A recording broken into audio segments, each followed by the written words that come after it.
Exercises చేస్తే normal అయిపోతుందా? చాలా మంది పేషెంట్స్ నార్మల్ అవ్వాలి అన్న ఆతృతతో ఎక్సర్సైజెస్ ఎర్లీగా మొదలుపెట్టినా, లేకపోతే లాస్ట్ స్టేజెస్ లో ఎక్కువ ఎక్సర్సైజెస్ చేస్తే నార్మల్ అవుతుంది అన్న అపోహలు చాలా మంది ఉంటారు.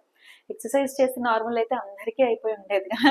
లేదు, ఎక్సర్సైజ్ చెయ్యకపోతే నార్మల్ అవ్వదు అంటే, నార్మల్ అయిన వాళ్ళు అందరినీ క్వశ్చన్ అడగండి, ఎంతమంది ఎక్సర్సైజ్ చేసి ఉంటారు?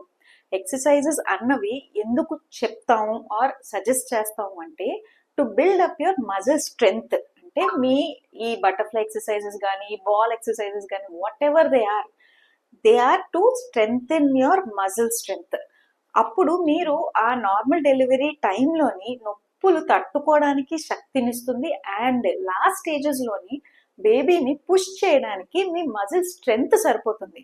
And to hold in that position for a normal delivery it needs a lot of determination and strength. ఆ స్ట్రెంగ్త్ ని ప్రొవైడ్ చేయడానికి మేము ఇవన్నీ చెప్తాం, కానీ ఇవన్నీ చేస్తే నార్మల్ అయిపోతుందని మాత్రం గ్యారంటీ ఉండదు. So this is exercises in pregnancy. Thank you.